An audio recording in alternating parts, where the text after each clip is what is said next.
नमस्कार, मैं हूं उत्कर्ष चतुर्वेदी। आप देख रहे हैं स्वदेश विशेष। बात किसकी होगी? बात होगी विज्ञापनों की। आज लेयर शॉट का विवादित विज्ञापन तो आपने देख ही लिया होगा, और अगर नहीं भी देखा है तो आप क्रिएटिविटी का कोई बहुत बेजोड़ नमूना मिस नहीं कर रहे हैं, तो ऐसी कोई बात नहीं है। लेकिन विवाद तो अभी भी है और सवाल भी है कि बेहूदगी की सीमाएं आखिर क्रिएटिविटी के नाम पर कब तक छूटती रहेंगी। माफ़ी के बाद पब्लिसिटी तो मिल ही जाती है, चाहे वो सस्ती क्यों ना हो, लेकिन सवाल ये उठ जाता है कि फिर विज्ञापनों को सेंसरशिप के बाद क्या रिलीज़ करना चाहिए? क्या विज्ञापनों के लिए एक ठोस नीति बनानी चाहिए कि इस तरीके के विवादों की जड़ ही खत्म हो जाए? इन तमाम बातों पर करेंगे चर्चा, लेकिन पहले देख लेते हैं रिपोर्ट।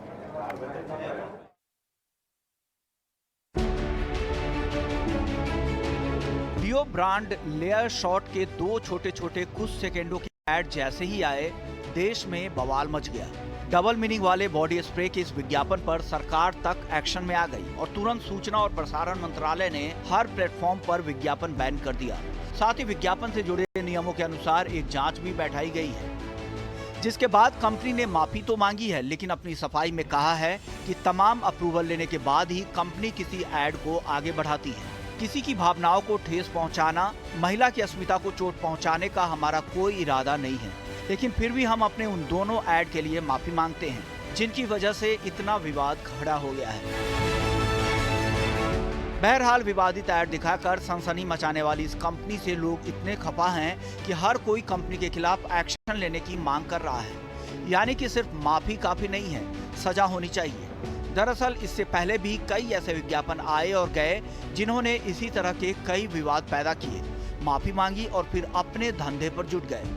2020 में तनिष्का विज्ञापन को लेकर काफी विवाद हुआ था। हिंदू मुस्लिम विवाह से जुड़ा ये ऐड लव जिहाद से जोड़ा गया। साल 2020 में कैंट आटा और ब्रेड मेकर का ऐड में मेड को निशाना बनाया गया था। तो 2016 में ओला के उस ऐड पर विवाद हो गया था जिसमें गाड़ी और गर्लफ्रेंड की तुलना की गई थी।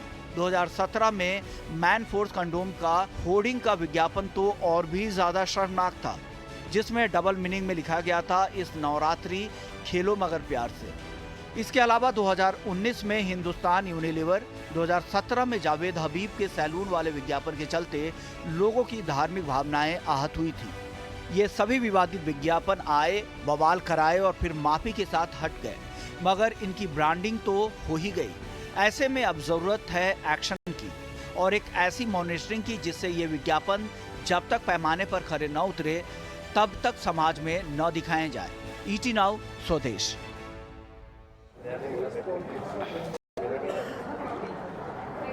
चलिए, इस पर और बातचीत करने के लिए हमारे साथ बेजोस मिश्रा जो कि इंटरनेशनल कंज्यूमर पॉलिसी एक्सपर्ट हैं, और प्रहलाद कक्कड़ जो कि एड गुरु हैं, वो जुड़ गए हैं। प्रहलाद सर, सबसे पहले आपके पास आना चाहूँगा मैं। क्रिएटिविटी की अगर हम बात करें तो क्रिएटिविटी की इज्जत सब जगह होती है, और ये हमेशा कहा जाता है कि क्रिएटिविटी की out of the box thinking होनी चाहिए। लेकिन क्या कहीं ना कहीं कुछ सीमाएं हैं जिनको नहीं लांघा जाना चाहिए, और क्रिएटिविटी की आड़ में, आउट ऑफ द बॉक्स की आड़ में इस तरीके के एडवर्टाइजमेंट्स अक्सर इन सीमाओं को लांघ जाते हैं? बिल्कुल नहीं। अगर इनसेंसिटिव ऐड हुआ और वल्गर हुआ और गंदा हुआ और नॉट एक्सेप्टेबल हुआ तो क्रिएटिविटी का क्या सवाल? वो तो कोई भी कर सकता है। तो कोई भी मोबाइली सड़क पे खड़े होकर क्रिएटिव बन सकता है ना। क्रिएटिविटी की रिस्पॉन्सिबिलिटी भी तो होती है। अगर आप क्रिएटिव हैं तो इररिस्पॉन्सिबल थोड़ी है। क्रिएटिविटी का मतलब रिस्पॉन्सिबिलिटी है।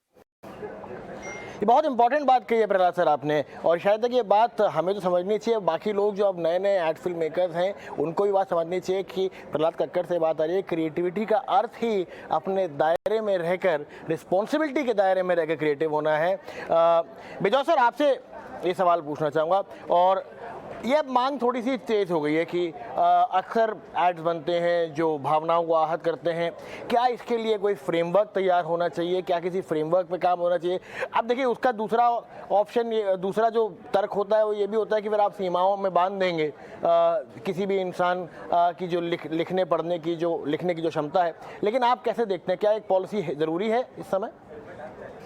देखिए, वर्ल्ड भर में, इंडिया में भी voluntary code of conduct in advertising ASCII ने निकाला अपने सारे मेंबर्स के थ्रू परामर्श करके, कंसल्टेशन करके वो लोग अपने आप अपने ऊपर एक कोड ऑफ कंडक्ट बनाया। उस कोड ऑफ कंडक्ट के तहत वो लोग अपना संचालन करते हैं, अपना एडवर्टीजमेंट बनाते हैं। अब कई मेंबर्स जो उनके एसकी के हैं और कई मेंबर्स जो मेंबर्स नहीं, कई लोग जो मेंबर्स नहीं हैं, वो लोग कभी कभी क्रिएटिविटी या आप कहिए ये जो कोड है उसके रेखा के बाहर चले जाते हैं, ओवर इंथुजिज्म हो जाते हैं।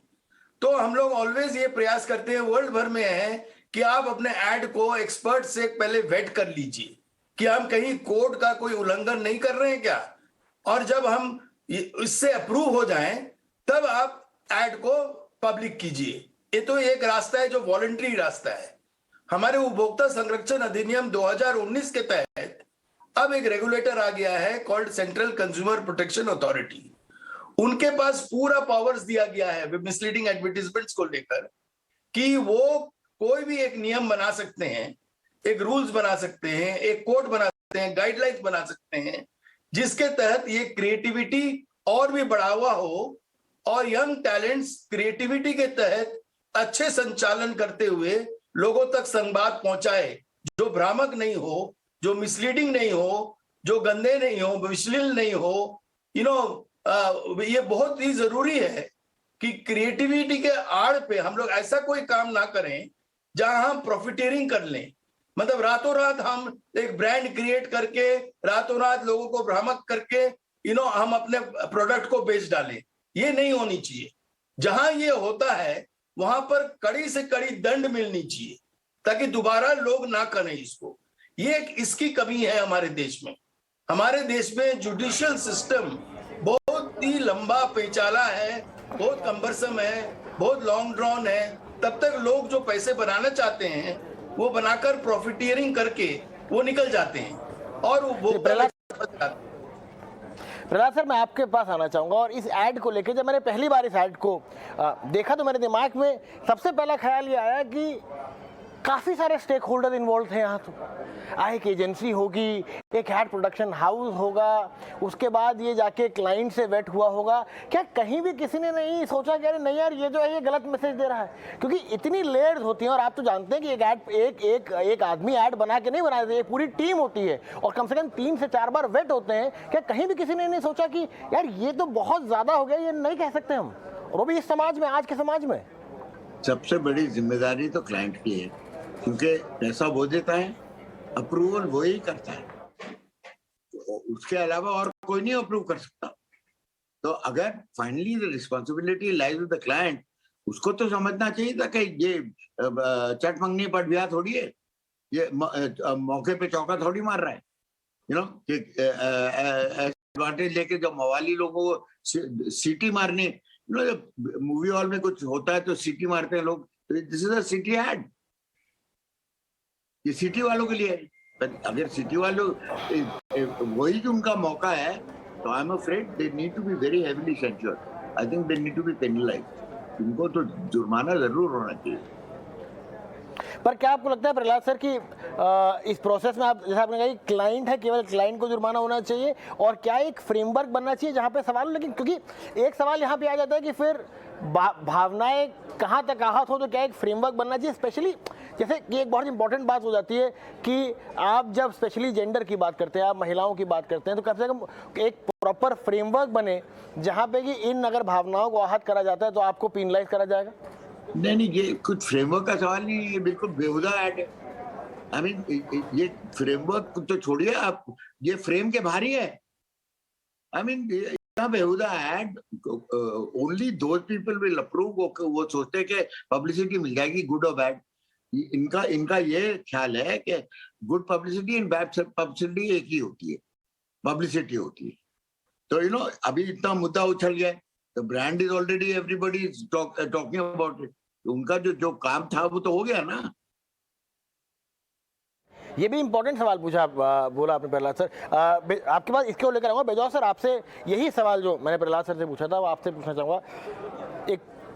क्या एक प्रॉपर पॉलिसी फ्रेमवर्क की जरूरत है? और जो प्रहलाद सर ने बोला कि आप उससे इत्तेफाक रखते हैं कि कम से कम इस एड्स में और इस तरीके के एड्स में पेनलाइज करना चाहिए, लेकिन बिल्कुल सवाल है कि बिल्कुल करना चाहिए। ये तो देखिए, इसलिए तो हम कह रहे हैं उपभोक्ता संरक्षण अधिनियम 2019 में इसका प्रावधान रखा गया है। सीसीपीए फाइन कर सकता है, तुरंत फाइन कर सकता है, लेकिन वो दंड बहुत कम है, इससे भी ज्यादा होना चाहिए जो कानूनी रूप से है, ताकि वो आगे ना सोचे इस ढंग के काम करने का। ये लोग करके निकल जाते हैं, अपना ब्रांड क्रिएट कर लेते हैं, सामान बेचने लग जाते हैं। लेकिन हम ये कह रहे हैं कि अब एक टाइम आ गया, इंडिया में एक डिटरेंट एक्शन होनी चाहिए, ताकि इस ढंग का खिलवाड़ ना करें लोग। जो आउट ऑफ कोड है, जो आउट ऑफ एथिक्स है, जो भ्रामक है, जो लोगों को गलत मतलब मैसेजिंग दे रहे हैं, ये सारी चीजों पे बहुत कड़ी से कड़ी सजा होनी चाहिए। और सीसीपीए इसलिए बना है, और उपभोक्ता संरक्षण अधिनियम 2019 जो नया ढंग से बनाया गया है, उसमें ये इस ढंग के विज्ञापन के विरोध में काम करने का अनिवार्य रूप होनी चाहिए अब सरकार का, और जल्दी से जल्दी हो जाना चाहिए, और यहीं से शुरुआत हो जाना चाहिए आपका ये टेलीकास्ट से।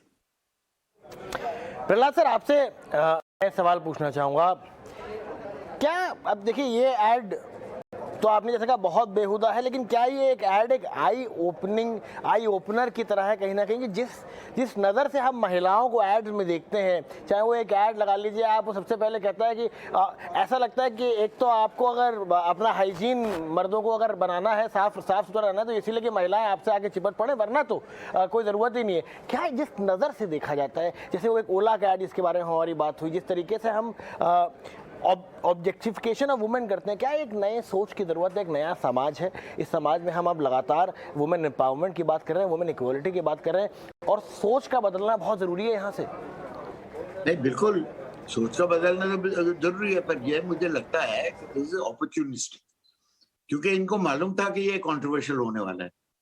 इनको ये भी मालूम था कि एक पूरी मीडिया अगर कूद जाए इधर, तो they go to get lot of free publicity. उनको तो मुफ्त में कितनी पब्लिसिटी मिल रही है। आज के चैनल में कितने व्यूअरशिप होंगे आपके, जो ऐड निकाल दिया पर अभी भी चल रहा है, उसकी बात चल रही है। तो ब्रांड नेम को इसने बता नहीं, पर वो सब ढूंढ ढांड के ले लेंगे कौन से ऐड की बारे कर रहे हैं, उसका नाम क्या है, उसका अलाना फलाना क्या है। बट ये तो नफातुल्ला उनने डिसीजन लिया होगा ना, उनको भी तो मालूम है कि बेहुदा ऐड है, तो उनको मालूम होना चाहिए, उनको पूरा नफातुल्ला है कि बेहुदा ऐड है, एक हफ्ता चलेगा ज्यादा से ज्यादा, पर जितनी जो हम इस पे खर्चेंगे 50 लाख, पब्लिसिटी मिलेगी 50 करोड़ की। बिजय सर, आखिरी सवाल मैं आपसे लूंगा इस पे नकेल कैसी लगाई जाए? जैसे कि हमें प्रहलाद सर ने बोला कि अपॉर्चुनिस्ट ऐड है, ऐड बना ही इसलिए था कि कंट्रोवर्सी हो, ऐड बना ही इसलिए था कि अच्छी पब्लिसिटी मिले, लेकिन जो बात उन्होंने सही कही, मुझे तो पता भी नहीं था कि शॉर्ट नाम का कौन सा ब्रांड होता है। मुझे नहीं लगता बहुत लोगों को शायद तक पता होगा कि इस तरीके का कोई ब्रांड है, लेकिन अब सबको पता है, सब इस बारे में बात कर रहे हो, सबने ऐड कम से कम 4 बार देख लिया है, ये देखने के लिए कि कितना बेहुदा ब्रांड हो सकता है। तो वही एक ही रास्ता है, कानूनी रूप लाना। कानूनी रूप लाकर तुरंत इन पे ऐसा कार्रवाई करना चाहिए कि अनबेलेबल वारंट अरेस्ट हो जाए, सजा ऐसा हो, इम्प्रिजनमेंट हो जाए, अनबेलेबल, इस ढंग की कड़ी से कड़ी सजा हो जाए, ताकि इस ढंग के खिलवाड़ बाद में कोई ना करे, किसी को भी हिम्मत न हो।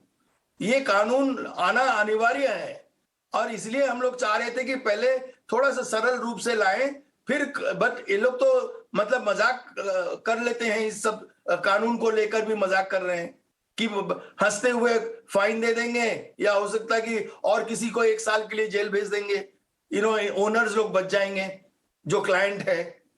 तो अब हम लोग को स्ट्रिक्ट एक डिटरेंट एक्शन लेनी चाहिए इस ऐड के अगेंस्ट, तभी हम समझते हैं कि हम लोग एक कोई बदलाव ला सकेंगे हमारे कम्युनिकेशन में।